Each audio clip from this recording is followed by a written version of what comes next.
Hi, I'm Doug McKinlay, and you're watching Adorama TV.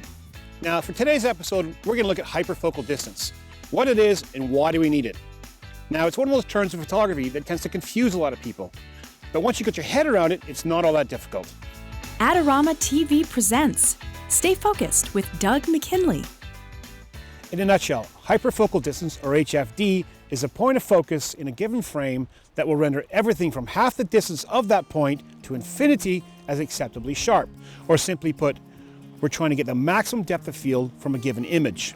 For example, with your current camera and settings, if your hyperfocal distance is 20 feet and that's where you're focused, then half that distance, or 10 feet, to infinity should be acceptably sharp.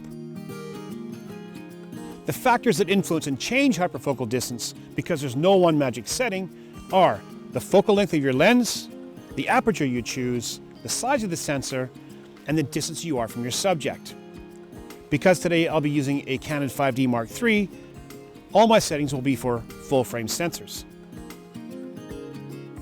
Hyperfocal distance shooting is primarily used for landscapes where we want to create big vistas. However, it can be used in other areas too. I'm thinking wedding photography where you have large crowd scenes, product shots, and even portraiture. In addition, HFD shooting is usually done with shorter lenses, 50mm and below. Now, with a small aperture, these lenses produce short hyperfocal distances. For example, a 24mm lens mounted on a Canon 5D Mark III and the aperture set at f11 will give you a hyperfocal distance of 5.7 feet. Now, from half that distance, or 2.8, to infinity will render an image as acceptably sharp.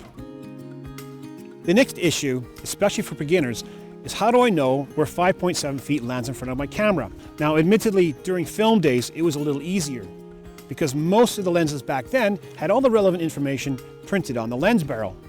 It was just a matter of lining the correct numbers up and off you went. It seems today that only the more expensive lenses have all the relevant information on the barrel. But don't worry, simply mount your camera on a tripod and then use a tape measure. After you've done this a number of times, you'll soon become a pretty good judge of distances. Now, a common mistake for those beginning in landscape photography is to set a small aperture and then focus either on the background or the foreground with the hope that's going to create a large depth of field, a great big vista. Now, the reality probably is more like you're going to get a sharp background with a blurry foreground or a sharp foreground with a blurry background. It can be really frustrating. Now, the way around this is to use your HFD settings, and this will help solve the problem. I can already hear the next question. How do I know what the hyperfocal distances will be for my lenses and my camera? There's a couple of simple solutions. First, go to the internet. There are tons of downloadable charts you can get. Or even better, you can get apps for your phone.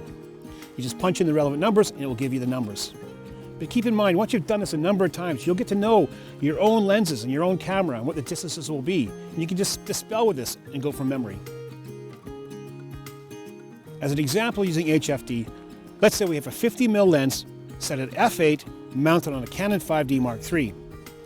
We have a subject that's 20 feet away. It could be rocks, an old tree, it doesn't really matter, but that's what we're focused on. Now, if we ignore the HFD settings, the focal range of that image would be from 12.7 feet to 47.7 feet.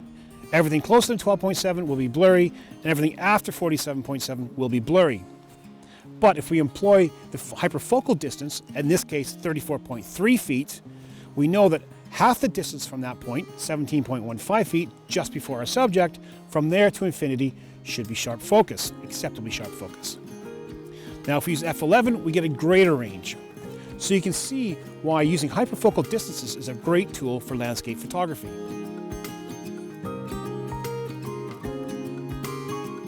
Well, I hope that was helpful. If you have any questions or queries, please get in contact. I'm Doug McKinlay for Adorama TV. Don't forget you can subscribe to Adorama TV for more great videos. And let us know what you think. You can like or comment on this video.